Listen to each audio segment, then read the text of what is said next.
Bueno, clase 11ª de liturgia y Santa Misa, siguiendo la encíclica del Papa Pío XII, Mediator Dei, que es así, la encíclica bien anterior a todos los problemas de la reforma litúrgica, de la renovación litúrgica. En la última clase vimos la comunión eucarística, participación del sacrificio de nuestro Señor.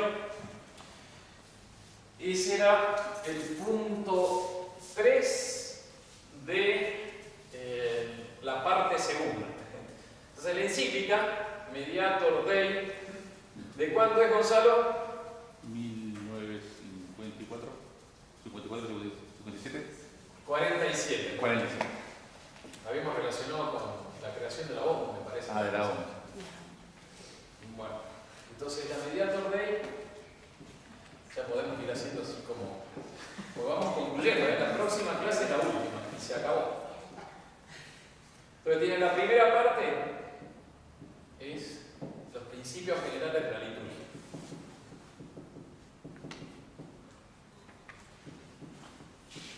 Cuando uno habla de liturgia, ¿en qué virtud piensa? En la virtud de templanza, en la virtud de justicia, en la virtud de prudencia. Religión, muy bien. Y religión es de justicia. Entonces, principios generales. Es cuando veíamos qué es la definición de la liturgia, qué es la virtud de religión, que se acordarán, veíamos que hay un desarrollo. ¿O es estática la liturgia? Desarrollo. Hay un desarrollo. Esos son los principios generales. La segunda parte fue el sacrificio, es el sacrificio eucarístico.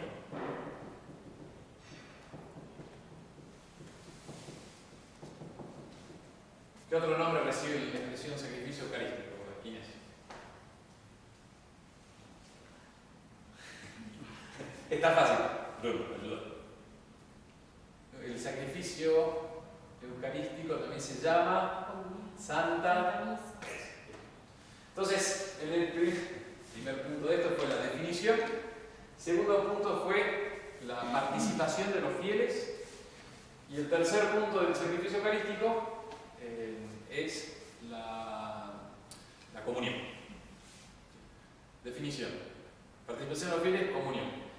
Hoy vamos a ver rapidito el cuarto punto, 1, 2, 3, 4, que es la adoración eucarística. Pero no me quiero detener mucho. Y comienza la tercera parte de la encíclica, que es mucho más corta,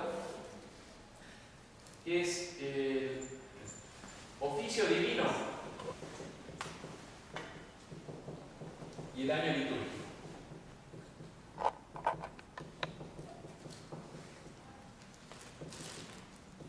Oficio divino es lo que pensamos los sacerdotes y los monjes, breviario, que va a santificar el tiempo. Entonces la charla de hoy tendría como tema principal la santificación del tiempo.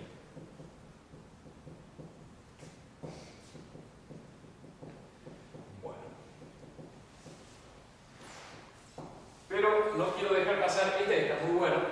La adoración eucarística sí la vemos entera, la encíclica. Y la próxima charla ya vemos así los últimos puntos. Y después hacemos una fiesta. De graduación.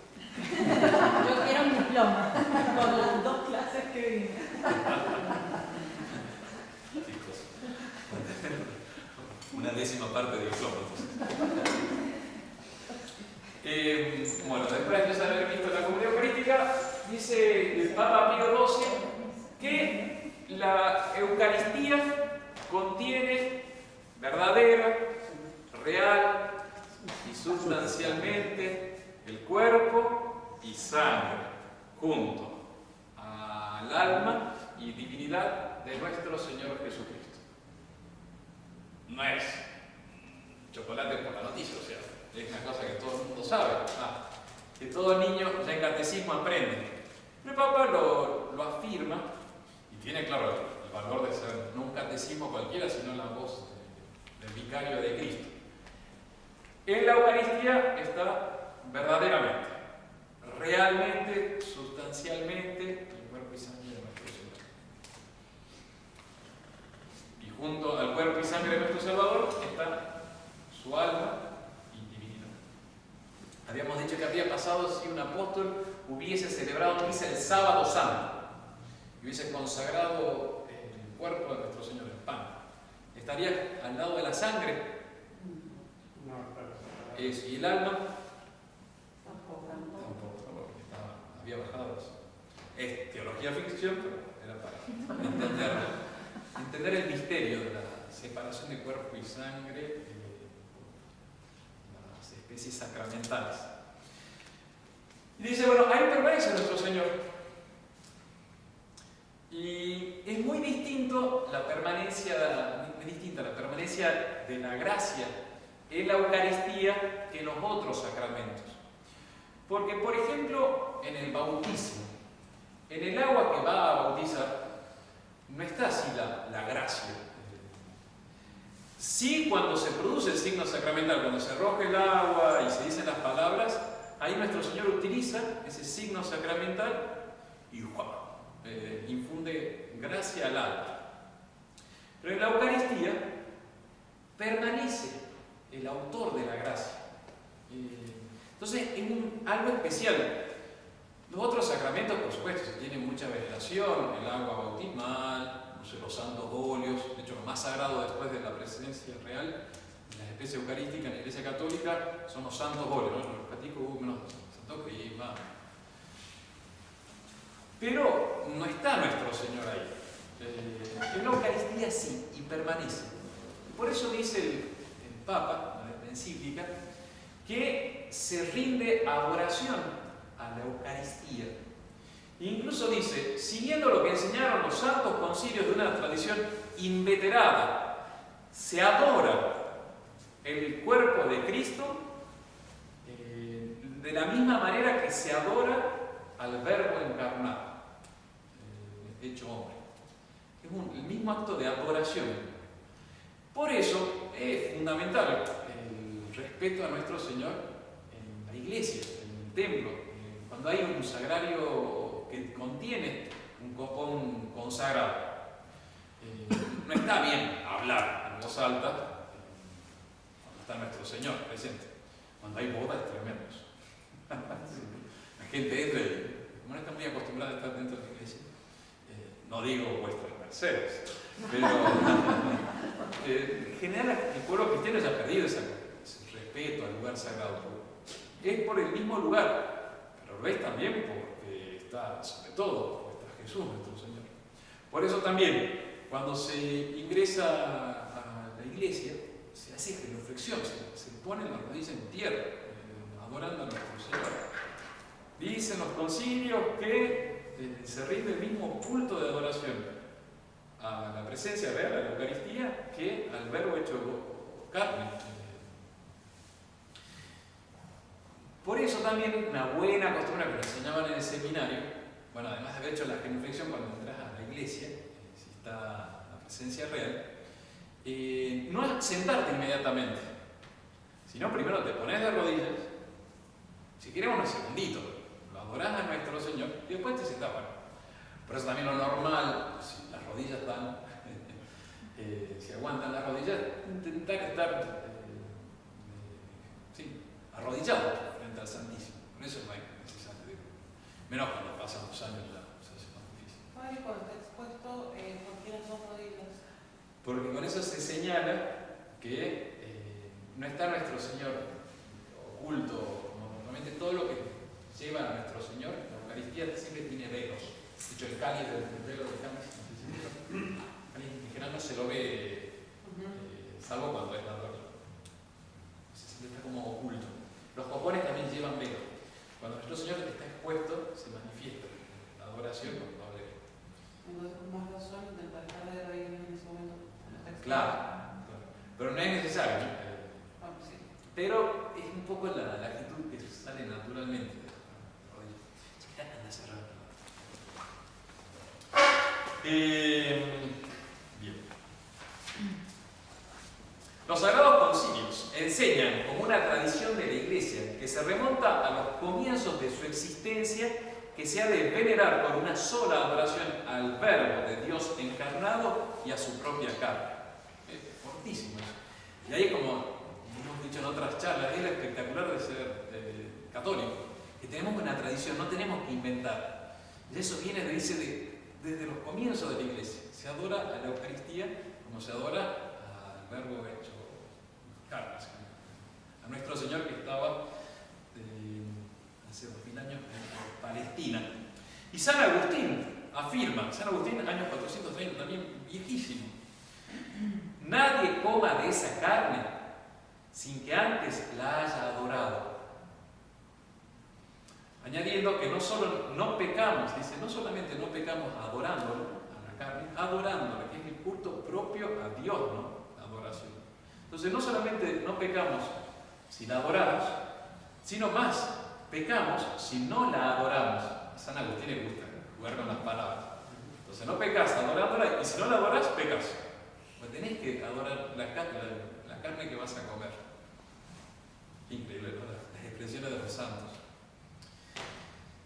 Bien, y por eso se reserva a nuestro Señor en los sagrarios, porque es una permanencia de Cristo en la hostia consagrada. ¿Hasta cuándo está la presencia real de nuestro Señor en la hostia consagrada? Sofía, ¿cuánto tiempo permanece Cristo? 10 minutos. Se tiene como referencia cuando se disuelven las especies sacramentales. Por ejemplo, si pasase que un sacerdote está solo en una parroquia y bueno, fallece, quizás de manera improvisa, no tiene tiempo a preparar el sagrado. Entonces quedan las hostias consagradas en el sagrario. Y ya no hay padre que va a venir, porque no sé, es una misión que está en pleno medio de la selva. ¿Cuánto tiempo se queda nuestro Señor en ese copón? Una manera de decir. Hasta que quizás por la misma humedad se empiezan a corromper las especies sacramentales y se putrifican, se pudren, y ahí ya desaparece la presencia real. Es como que la permanencia real de nuestro Señor está mientras están las especies sacramentales. Especies significan los accidentes, ¿no es cierto? Las apariencias del pan. Y por eso cuando uno come la hostia, por el proceso digestivo normal, se calcula 5 o 10 minutos en que verdaderamente está nuestro Señor en nuestro interior. Por eso no está bien salir corriendo. A veces, bueno, no queda otro, pero no es normal. Uno debería quedarse, terminada la misa, unos 5 minutitos más, porque a veces la misa ya termina muy rápido. Entonces, quedas un minutito mientras, bueno. Pero pasa porque no puedo del momento. Y bueno, ya ha aumentado el desarrollo del culto eucarístico, y por eso son las visitas al sagrario, las procesiones con Jesús Eucaristía, las exposiciones del Santísimo Sacramento, las 40 horas. ¿Saben qué es eso? 40 horas de llamado. No. Sí, eso sí lo he oído. 48, sí. 48, sí. 48, sí. Que ganó Torino ahí una vez, ¿no? Sí. En las 40 horas es la adoración que se hace justo antes del miércoles de ceniza en los tiempos de carnaval. Como en el carnaval la carne se va, la carne mala, o sea, pecados, es como tiempo de mucho pecado.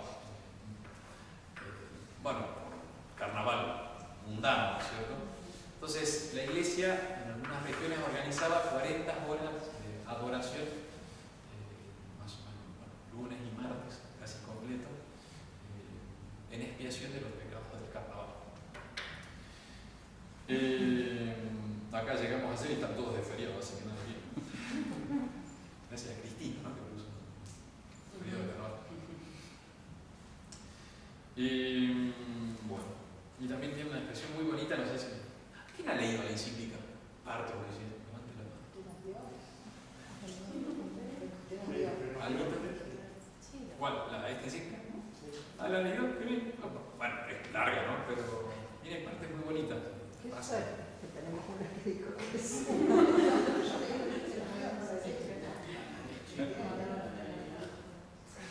Ah, sí, fue la primera clase.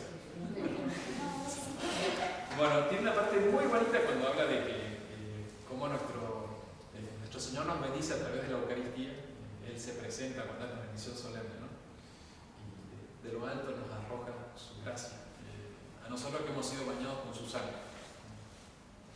Tiene una cosa una encíclica muy rica en doctrina espiritual. Y termina esa parte de del culto eucarístico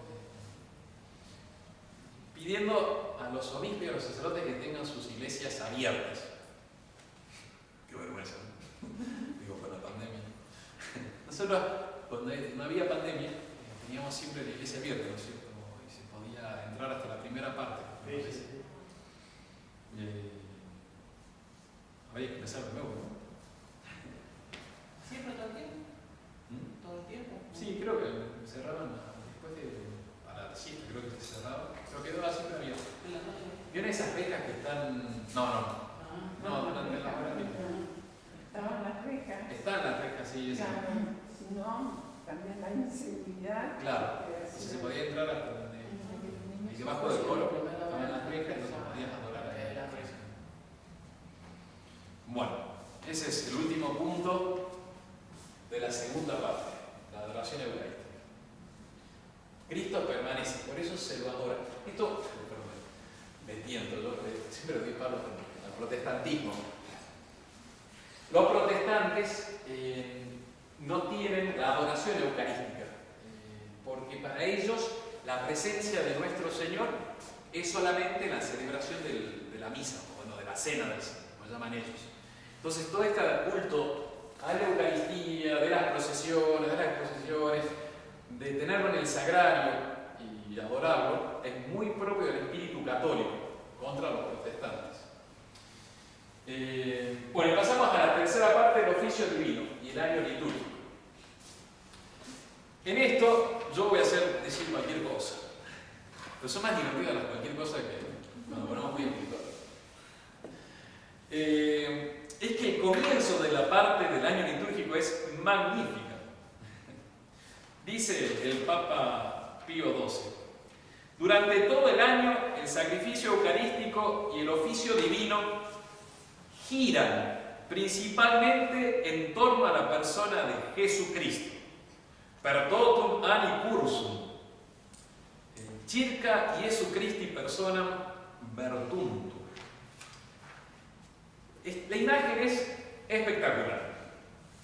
Está nuestro Señor, fijo, firme, y el culto, a través de la Santa Misa y del oficio divino, está dando vuelta alrededor de nuestro Señor. Y ahí nos introducimos al problema del tiempo y cómo la Iglesia, nuestra Santa Madre, Maestra, se ha preocupado de santificar el tiempo. Bueno, ¿qué es el tiempo? Ahí está el divague. El tiempo es el número del movimiento, decían los antiguos, la medición del movimiento. En el tiempo se tiene siempre un antes y un después. Es como muy característico. Esto es algo muy nuestro, no de Dios. En Dios no hay tiempo. Hay entonces una sucesión y se va poniendo como ciertas medidas de este es un tiempo y este es otro tiempo. Y este tiempo es posterior o anterior al siguiente o al anterior. Ese movimiento, ¿cuál es principalmente el movimiento que va rigiendo nuestra existencia? Bien, eso es una característica. Me sorprendió. Vamos a dar la novena parte del diploma. Va subiendo. Es propio de las de los seres que tienen potencia y acto. Pero lo que va determinando el tiempo, decían los antiguos, es el movimiento de los astros. Y es así. Y ahí va, más divague todavía. ¿Se acuerdan de geografía? Que la Tierra está girando alrededor del Sol y tiene dos movimientos la Tierra en relación al Sol. El primero se llama el de Rotación. bien, claro. Rotación. Y el segundo, eso es impresionante, por eso que va a tirar, porque es una cosa de locos.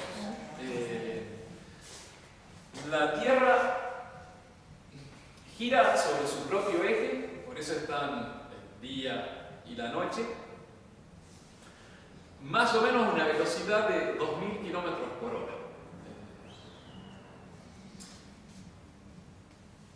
Yo la saqué de conclusión, o sea, no es dogma de fe, ¿eh? Pero por las 24 horas, ¿y cuánto es ¿cómo se diría? La circunferencia. La circunferencia de la Tierra. El diámetro sería. Sí.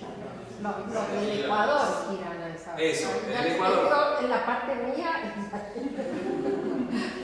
ya se metió con mi ciencia. ¡Ah! ¡Buenísimo! ¿Cuánto es en el Ecuador? Claro, es que en el Ecuador esa Que tiene 40.000 kilómetros más o menos. y son de radio 6.400 kilómetros de radio. 200. 6.400 de radio. Bien, eso usted. Y en la circunferencia en el Ecuador son Y 40.000 dos tipos de radio. Tipo de agua. 40.000 kilómetros. Y si la doy en 24 horas, de ahí saldría. Pero bueno, la traslación. ¿A qué velocidad va alrededor del Sol? La Tierra va girando así a una velocidad espectacular. Sí, no me acuerdo. 100.000 kilómetros por hora. Estamos dando vueltas alrededor del... Es increíble. ¿Saben cuál es la velocidad que consiguen las máquinas humanas? Las más rápidas.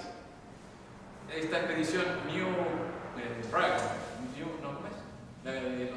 Estas privadas que están mandando a la estación espacial. La New Dragon era, ¿no? De esas, sí. No, hace 2 años empezaron a volar ya privados y mandar astronautas norteamericanos a la estación espacial, que está a 400 kilómetros de la superficie terrestre, y los cohetes que despegan llevan a 27.000 kilómetros por hora. Y a esa velocidad está dando vuelta la estación espacial a 400 kilómetros sobre nosotros.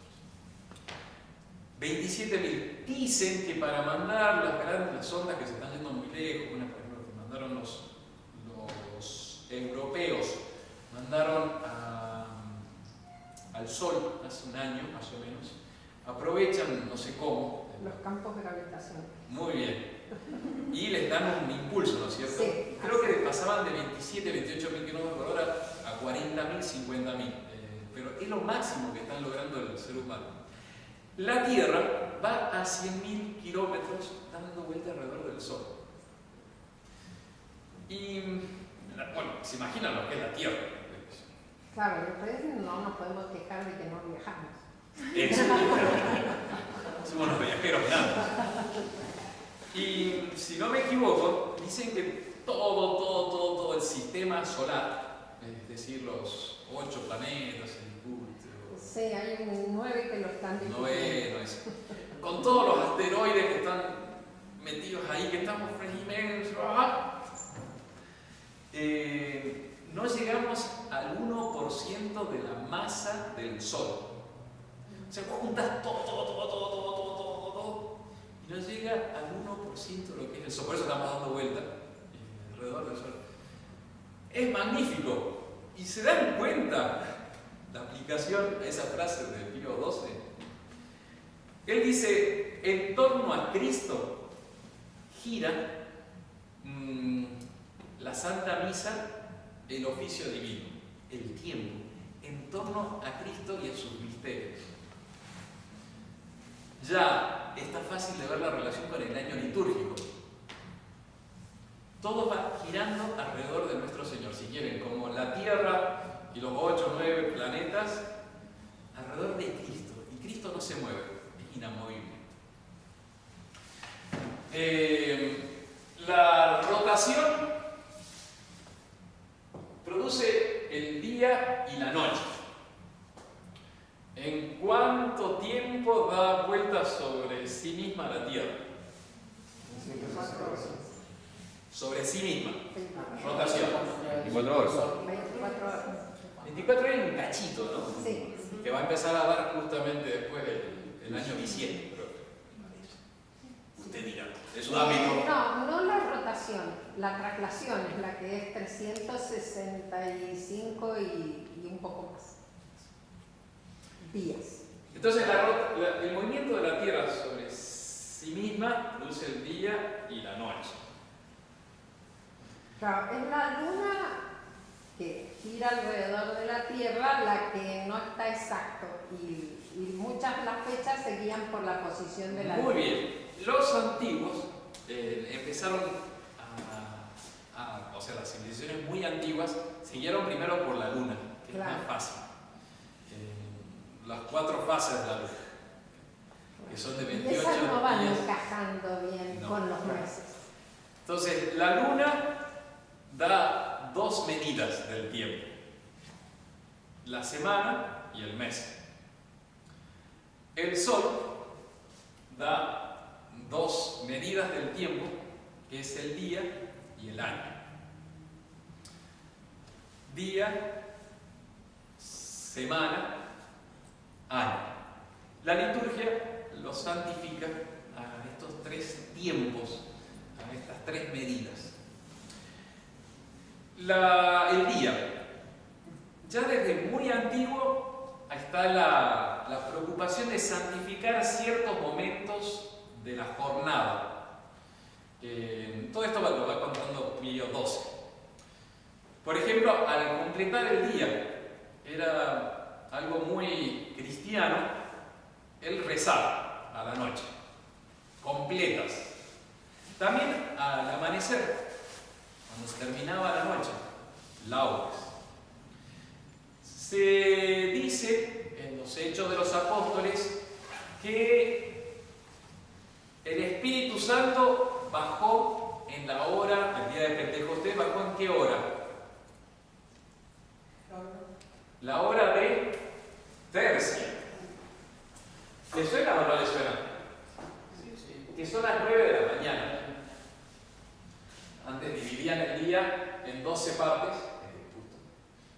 El día en 12, con el medio era sexta. Y la noche también iba en 12. Son las 24 horas. Tercia era la hora, la tercera hora del día. Si salía a las 6 de la mañana el sol, la tercera a las 9 de la mañana. El Espíritu Santo baja a la hora de tercia cuando los apóstoles están rezando. ¿Se acuerdan del texto? También se dice en los Hechos de los Apóstoles que nuestro Señor habla con San Pedro a la hora de sexta. Sexta sería entonces las 12 de mediodía. Cuando San Pedro sube a lo alto de una casa a rezar y tenía hambre, y ahí tiene un sueño que ve bajar muchas comidas que eran impuras para la religión judía, la ley mosaica. Entonces le dice: toma y come. Dice: yo no, nunca me he manchado con esto. Entonces le dice: no puedes tomar, ahora sí. Esa era la hora de secta. Y él estaba rezando, él suele rezar a la hora de secta. El paralítico, el tullido de nacimiento, ¿le suena el milagro ese? Bajan la camilla. No, Ese es de nuestro Señor. Estoy también en los Hechos de los Apóstoles. Estamos hablando entonces de lo antiguo. Los Hechos de los Apóstoles. Pedro y Juan suben al templo de Jerusalén para rezar a la hora de nona. Nona son las 3 de la tarde, es decir, la hora de hacer la siesta, de hacer nona. Y es la que muere nuestra Señora. Y ellos subían a las 3 de la tarde, a las 15 horas. Claro. Entonces ya desde los Hechos de los Apóstoles se ve que hay una santificación del día. Hay un momento que hay que consagrar a nuestro Señor. Nuestro Señor había dicho, rezad sin intermisión. Recen ustedes sin límite, o sea, constantemente estén rezando. Entonces la Iglesia lo concretiza con la santificación del día, en distintos momentos de oración. Eso se lo va a encargar a los consagrados en particular, a los sacerdotes y a los religiosos. Y ahí nace la noción del oficio divino.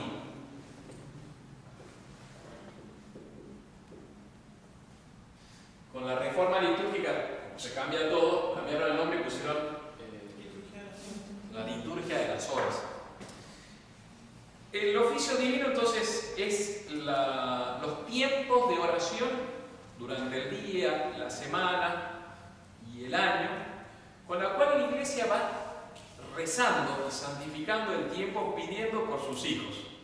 Antes lo hacía todo el pueblo cristiano, pero después, dadas las obligaciones del pueblo cristiano y como ciertos se consagraron todo su tiempo a nuestro Señor, empieza a encomendar la oración a aquellos que tienen como el oficio, su función es la de rezar, que son los consagrados, los monjes y las monjas, los sacerdotes.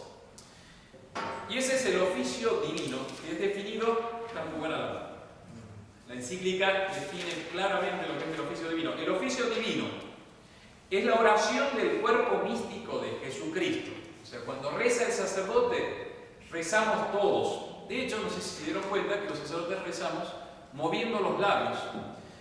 Y si no rezásemos de manera así sensible, no valdría nuestro breviario. No valdría si yo solamente leo con los ojos.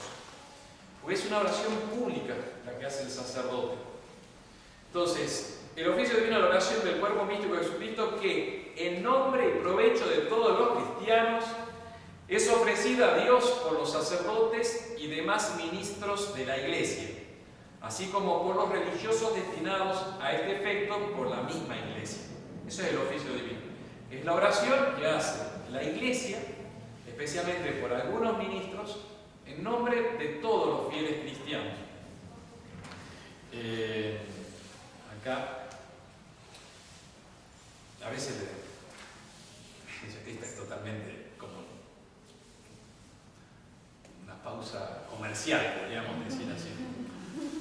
La verdad que cuando uno tiene una intención muy importante se nos pide a las monjitas.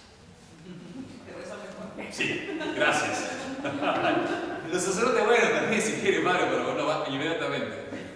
Tenemos este sacerdote que está muy mal, joven de 33 años, va a ser, parece ser la cuarta operación a corazón abierto, va a sufrir el pobre.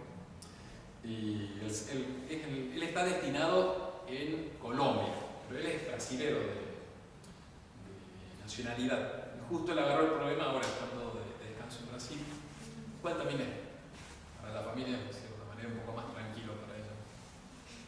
Todo dramático, pero tenerlo cerca un poquito mejor. Y el padre Conte, el posterior de allá, mandó un aviso diciendo: por favor, recen los compañeros, y especialmente pidan oración a las monjitas religiosas. Y eso sí, esto fue esta tarde, entonces por eso lo tengo acá. Pero, ahí es la parte comercial. Los sacerdotes somos los que rezamos en nombre de la Iglesia, de las monjitas, porque tienen que ser religiosas destinadas para esto. Habitualmente eran las carmelitas, las benedictinas. Ellas no. Una parte. Rezamos en nombre de la Iglesia, sacerdote. Nosotros tenemos que rezar más o menos una hora y media por día. Lleva el oficio divino. Monseñor Lefebvre le deja a las monjitas también una hora de oración, pero ella en silencio. Entonces, como que rezamos casi lo mismo, pasa que nosotros rezamos el oficio y ellas rezan oración mental. ¿Todos juntos, padre, lo hacen a eso? ¿Quiénes O sea, dos? los sacerdotes. No, nosotros somos cualquier cosa. Las monjas sí rezan todas juntas. Sí, claro. De hecho, no sé si la ven. Sí, el grupito que 6:30, sí, ya es todo. sí. Nosotros llegamos todas No, las yo pienso, ustedes también tienen la obligación. Sí, tenemos 4 momentos de oración, bueno, 3 del oficio divino. Prima a las 6:30 de la mañana, a las 12:40, sexta, antes de la comida, y completas. Pero claro, como tenemos una vida mucho más apostólica, pues a veces que no estamos todos presentes en el oficio. Pero sí tenemos que rezar, tenemos la obligación de rezar en privado todo el oficio. Y de hecho nos aconsejaba... Bien, una buena pregunta.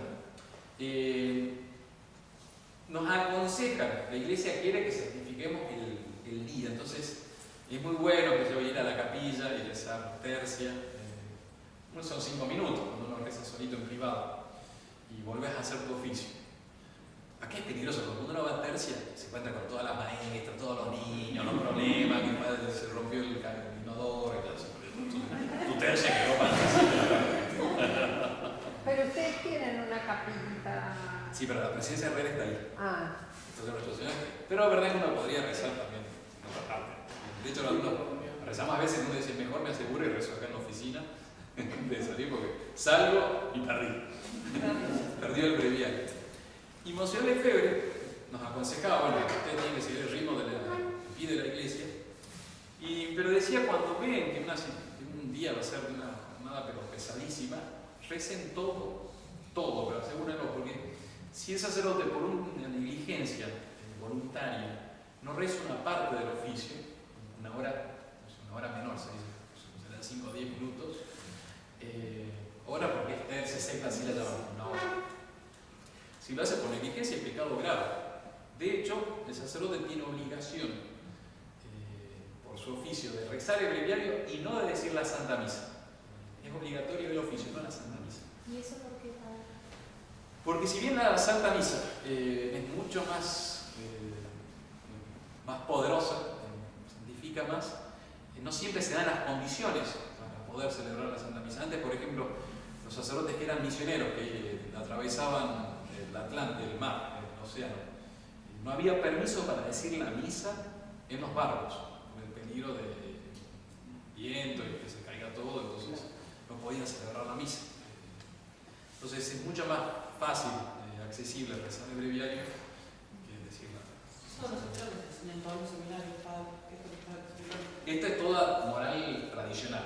Claro, Esto porque es- los sacerdotes actualmente no creo que se formen así. Bueno, como todo el Concilio Vaticano II, es mucho más light. Claro. Entonces, vos fíjate. Si no, pues literal, o sea, tienen que rezar una de las horas. Dice, es obligatorio lo que llaman el oficio de las lecturas, creo que se llama, que nosotros llamamos maitines. A nosotros nos lleva 20, 30 minutos. Después, laude, entonces, el primero, el maitines es obligatorio, el laude también. Prima no, la hicieron desaparecer, entonces este es muy niño, no existe prima. Y tercia, sexta y nona es una obligatoria y es optativa. Eso creo que sí, pero como que la interpretación es mucho más laxa. Y de hecho, sí, creo que hay problemas de que no se reza de diario. Muchas veces, no todo, porque el sacerdote es muy celoso, pero es como mucho más. A nosotros sí nos dejan marcados. Vos tenés obligación de rezar el breviario y es pecado mortal si no rezaste. Por eso no sé si nos ven que siempre andamos con el breviario.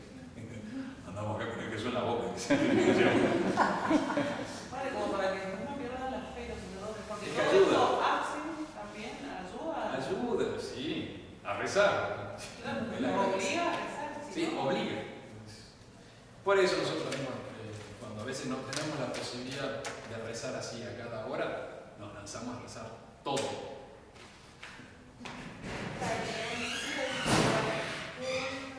¿Cómo es el papel, digamos, de los laicos? Bueno, vamos a ver ahora. Gracias. Me hace pasar al punto siguiente. Entonces, simplemente por el oficio divino. Ahora vamos a ver la santificación del domingo y de la semana, con las vísperas, y ahora te explico cómo funciona ahí. Yo, antes de pasar a ese punto que es la santificación de... A mí me quedó una duda, porque yo conozco muchos fieles, puede ser una virtud, ojo, no critico, pero hay muchos fieles que yo conozco que se dedican a leer, o sea, se levantan a tal horario y se leen. No me parece mal. Ajá, ¿cómo lo ve usted? No me parece No mal. está mal. Ajá. Bien. Nada más lo que... Como el breviario. Nosotros llamamos breviario. ¿Saben dónde viene la palabra? El libro que era chiquito. Tengo un papel muy trucho. Es un papel de... ¿Una servilleta? Yo tengo Sí, yo tengo acá. esto. Ahí está. Pañuelos. ¿Me podés cobrar? Sí. ¿No trajo de los tres? ¿Todo? Sí, todo. Hablando del nombre, bueno, el oficio divino, o sea, el breviario, la palabra oficio porque es el oficio del consagrado, su función, su trabajo, su laburo, su chamba, dirían en México. Entonces, es la función. De hecho, antes lo llamaban también el Opus Dei, una expresión de cuño monástico, benedictinos, que su gran obra era, la obra de Dios era rezar. De hecho, los benedictinos se rezan todo. Hice una vez un retiro espiritual en un monasterio benedictino. Ellos sí van 8 veces por día a la capilla y todos juntos. Entonces rezan maitines a las 3:30 de la mañana. Dura hasta las 4:30. A veces juntan laudes, entonces ya son 4:45. De ahí se van a hacer la lección divina a las 7 de la mañana, que tienen prima, después tiempo de trabajo, tercia a las 9 con la misa. Entonces su gran obra, su gran función era rezar. ¿Qué manera de rezar? El sábado me acuerdo que fue el último día que estaban, no se acaba mal, ¿no? Creo que sí. Lo que se reza son los salmos, que son preciosísimos, y eso respondo. Rezar los salmos es una cosa que hace mucho bien. También era entonces llamado Opus Dei, oficio divino, y nosotros llamamos breviario, es por el libro, así quedó el nombre, pero no es muy noble, era el libro breve. Entonces, antes había distintos libros que tenía que usar el sacerdote para rezar o el monje, y no me acuerdo en qué siglo, reciente, juntaron todo en un libro chiquito, y ahí quedó el nombre breviario de breve.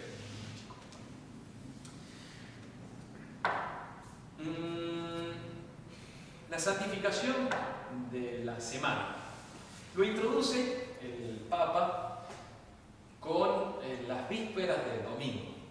Dice: es muy de desear que los fieles participen en las horas canónicas, cantando o rezando las vísperas los días de fiesta en sus respectivas parroquias. Vamos, los 3 fieles de la que son. Incluso los padres no están y están rezando vísperas. Roberto, digo, o sea, ¿qué hace un laico, por ejemplo, cuando se une a la oración de vísperas que rezan los consagrados? Su voz se suma a la voz de la iglesia. Entonces, tiene que mejorar.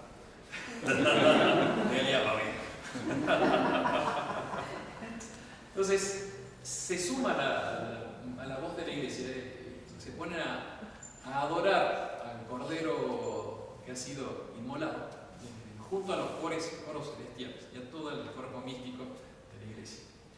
¿Qué pasa si un laico solo reza el breviario? ¿Es la voz de la iglesia? No. Es su voz, que lo hace intentando, uniéndose a nuestro Señor, pero no tiene ese carácter de oficial, de voz oficial de la iglesia, porque es la iglesia que se le encomienda a algunos, que se une a esos que están cantando, se une a la voz de la iglesia. Sí, lo mismo con el rosario. Tercer rosario de la iglesia también. El rosario es oración pública de la iglesia litúrgica. No. No. ¿Qué diferencia Sí, sí, porque donde dos o más están unidos en mi nombre, allí estoy yo. Bueno, sí, entonces vamos a hablar de carácter así, santificador del domingo, que se ha perdido lamentablemente. A veces. Se ha perdido en el pueblo cristiano. A veces, yo no sé si se han confesado conmigo, pero yo soy ya como los que se confiesan a menudo. No hay mucho para decir, porque está bien, todos nos confesamos a menudo, pero yo siempre hago una pregunta. Va a misa todos los domingos y es como medio automático, reza todos los días. Si me dice que sí, se confiesa a menudo. Va a misa todos los domingos, reza todos los días, sí, ok. 3 Ave María, siguiente. Y la pregunta, ¿por qué va a misa todos los domingos? Porque lamentablemente se está perdiendo el respeto y el carácter sagrado del día del Señor. Y eso significa un retroceso inmenso en la religión, el no saber que hay un día de Dios. Y más de una vez me da la sorpresa, porque quizás tal fiel sí, va a tener vergüenza de confesar tal o cual pecado, que quizás es un poco más vergonzoso, pero no se da cuenta que viene a misa el domingo. Entonces dice, no fuiste a misa el domingo, entonces lo reto por eso, por lo otro vergonzoso, ya está. Y le reto por eso principalmente. Muy loco, padre, igual. Perdón, pero ¿cómo que hasta? ¿Qué? Pero se va perdiendo, no se imagina. Es lo que primero aprendemos cuando somos chiquititos. Sí, pero eso sí. O va a misa los sábados. Y por eso yo lo estoy insistiendo. Bueno, por ejemplo, hay cosas que yo lo aprendí también de grande. Por ejemplo, que uno tiene que tratar de no ir al supermercado porque está prohibido trabajar en un trabajo que no sea más de 3 horas. Bien. Entonces, si uno va al supermercado y hace la gran compra el domingo, estás obligando a trabajar a alguien. Entonces, eso tiene que ver con... Sí, no es pecado ir a misa. Claro. Perdón, a misa no es pecado ir al supermercado. Pero se entiende lo que... Si no, Bien. ya a un nivel de no. Sí, que No. Yo con que venga a la misa el domingo ya está. Si querés ir al super el domingo, anda yo el domingo. Sin problema, pero venía a misa el domingo. ¿Qué pasa ahí? Yo voy a la misa de la... Bueno, ¿cómo se organiza el domingo en tiempos cristianos? ¿Cómo lo hacía antiguamente? Yo le voy a decir, y lo que está señalado en la encíclica. Evidente, la misa. No se hacen trabajos serviles. No se trabaja. Ahí vamos. Se va a vísperas y además se participa del curso de formación de doctrina. Ese era el domingo. En la época de San Pío X era cómo se organizaba la vida parroquial el domingo. Entonces la misa es lo primero, no a la tarde. Hay un poco de presión actualmente para que pongamos la misa a la tarde. Y es verdad que nosotros lo estamos pensando porque... Todos los borrachos del sábado tienen Corta peso. Las dormilonas. Es cierto.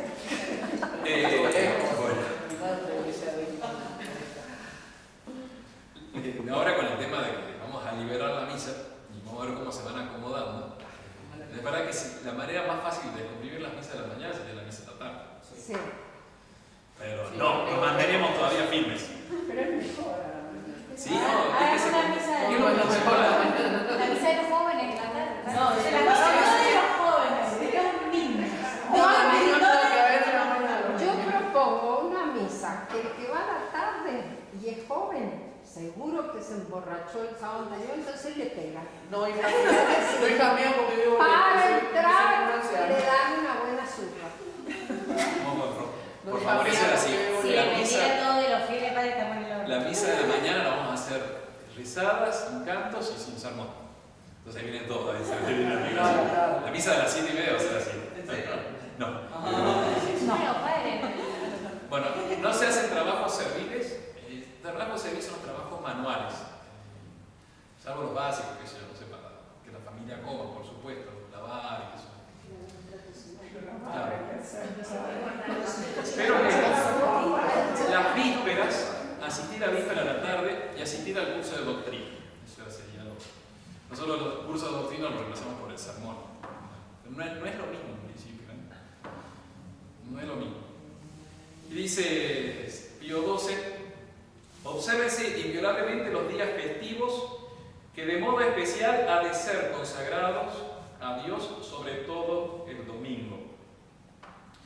Y obsérvense inviolablemente los días festivos. Como bien decía, eso es fundamental en la familia cristiana, católica, dejar muy marcado el domingo es el día del Señor. Entonces, hasta la manera de venir vestido, uno va marcando la importancia que tiene el día principal. También en las familias de ese día comer más rico si se puede, algún regalito. En mi casa ese día no se hacía la cama. Correcto, sí, Lindo regalo para él. Ustedes serán malos. Yo ya ni miro las piezas. Cierro la puerta. Bueno, y los días festivos también. Y dice Pío XII: ¿cómo pues no temen la muerte espiritual los cristianos que en los días festivos se dedican a obras serviles, y los que durante ese descanso no se dan a la piedad y religión, sino que se entregan inmoderadamente a los atractivos del siglo? Hay que dedicar los domingos y demás días festivos a las cosas divinas, con las cuales se honra a Dios y se procura el alma manjar celestial. Y después de haber señalado entonces la importancia de santificar la semana por el domingo, habla del año litúrgico, como todo el año está dando vuelta alrededor del sol. El movimiento de traslación espiritual va a ser alrededor de nuestro Señor Jesucristo. De ahí que nuestro Señor se lo representa, como su símbolo, su imagen, es el sol. Sol de justicia, se habla de nuestro Señor. Esta reunión una frase que dice: no me gira mientras la cruz permanece. Bien, va por ahí, y es de nuestro Señor, es el que permanece. Estamos todos dando vueltas, 100.000 kilómetros por hora. Y eso es el año litúrgico. El año litúrgico va a ser recordar todos los misterios de nuestro Salvador alrededor del año. Tiene dos misterios principales, los dos grandes, así como verdades de nuestro Señor, Jesucristo, o sea, del Verbo de Dios que vino a la tierra. ¿Cuáles son las dos grandes verdades en relación a Cristo? Y la natividad Y la resurrección. Muy bien. Los dogmas principales de Jesús, hay que creer para salvarse, son su encarnación, que va a ser la Navidad, ¿no es cierto? Y la redención, es decir, su muerte para darnos vida, que incluye ciertamente, concluye con su resurrección. La redención es la Pascua. O sea, su muerte y resurrección. San Pablo lo dice en el capítulo 10 de Romanos. El que confiesa que Jesús es el Señor. Es la encarnación, que lo explica Santo Tomás. Hay una frase anterior justo. Es lo que ando estudiando en estos días, por eso me sale de corazón. Y que confiesa de que resucitó de entre los muertos. Son los dos misterios. Resucita de muerte. Ese, bueno, es salvado. Entonces son los dos momentos principales del año litúrgico. La Navidad y la Pascua. Son los dos ejes principales del año litúrgico. La Navidad el 25 de diciembre y la Pascua el domingo más cercano a la luna llena del tercer mes de Nisan. Claro, eso va a cambiar. Resumido, ¿no? Hay todas unas disquisiciones que yo no sé de astronomía, por lo cual se va determinando el año, la Pascua cristiana, pero va más o menos por ahí, el tercer mes. Que antes era el primero de Nisan, así se llamaba en el Antiguo Testamento, Nisan, como el auto. Bien. Cada fiesta, cada eje, Navidad tiene un momento principal, Navidad, una permanencia en ese momento principal y después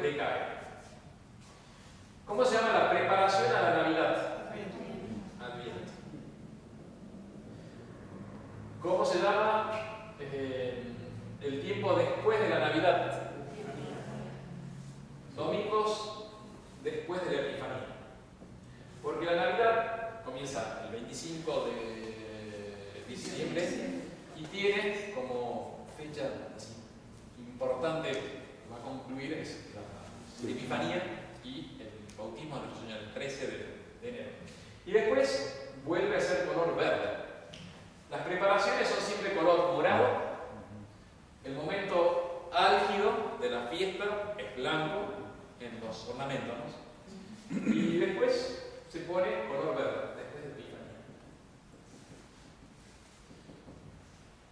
Y después viene la gran subida, porque es más importante litúrgicamente la fiesta de la Pascua que sobre Navidad. De hecho, la Navidad, la encarnación, se ordena a la redención, a la muerte de nuestro Señor. Permanece más tiempo y baja más tiempo. Eso es el año litúrgico. ¿Cómo se llama la preparación? Cuaresma. Eso. Y antes de la Cuaresma hay una preparación a la Cuaresma que se llama Septuagésima. Que eso lo volaron con la reforma litúrgica. Septuagésima. De hecho, normalmente ellos guardan más tiempo el verde y nosotros comenzamos 3 semanas antes con el color morado, que es la Septuagésima preparación a la Cuaresma. Llegamos al momento más álgido, que es la Pascua de nuestro Señor, la resurrección. ¿Y hasta cuánto dura el tiempo blanco? Pentecostés. Pentecostés, muy bien. Pasa la ascensión, pero sí, no más. De hecho, la fiesta de Pentecostés tiene una importancia, son las 3 más grandes: Pentecostés, Pascua y Navidad. Y después de Pentecostés viene el tiempo que se llama Después. Domingo. ¿En qué domingo andamos ahora? 15. Bueno, todo esto se va renovando año a año y dice Pío XII que esta renovación y recuerdo de los misterios de nuestro Señor no son un recuerdo frío, así que no, como diciendo, como un acto de la escuela. Entonces recordamos al prócer San Martín. Dice, no es un recuerdo frío, hay un misterio que se está gestando cuando se celebran los misterios de nuestro Señor. O sea, cuando recordamos los pasos de su vida, Él renueva en nosotros las gracias que consiguió en su muerte, en su Navidad. Por eso cuando en Navidad se pide la gracia de una infancia espiritual, tener un corazón limpio, puro, cándido, infantil, alegre, como un niño. Uno vuelve a nacer. Y en la muerte de nuestro Señor, cuando es todo el tiempo de la Cuaresma, por ejemplo, es el combate espiritual. Luchar contra lo que no es nuestro Señor. Llega la Pascua y dice, volver a esa vida nueva en Cristo. ¿El también es un tiempo penitencial? Sí, pero no hay tiempo. Te digo ahora para la clase. No. Por eso hice rápido. Sí, pero sí, tiene razón. Y una preparación representa los 40 siglos antes de la encarnación del Hijo de Dios. O sea, desde que es creado Adán y Eva, se calcula 40 siglos, ¿no? 4.000 años, 5.000 según el calendario griego. Recuerda ese tiempo de esperar al Salvador. Entonces, de llorar y lamentar. María, la penitencia en el Adviento, relación a la Cuaresma. Termino, porque ya está buenísimo. Dice: el año litúrgico, dice Pío XII, no es una representación fría e inerte de hechos que pertenecen a siglos pasados. Es más bien Cristo que persevera en el año, en su iglesia, con el fin de que las almas se pongan en contacto con sus misterios, que son fuentes de vida divina. Bueno, terminamos acá. Próxima clase no va a ser el próximo viernes, porque esos colchones van a ser usados por los seminaristas. No hay un lío, misa cantada, todo lo máximo, digamos.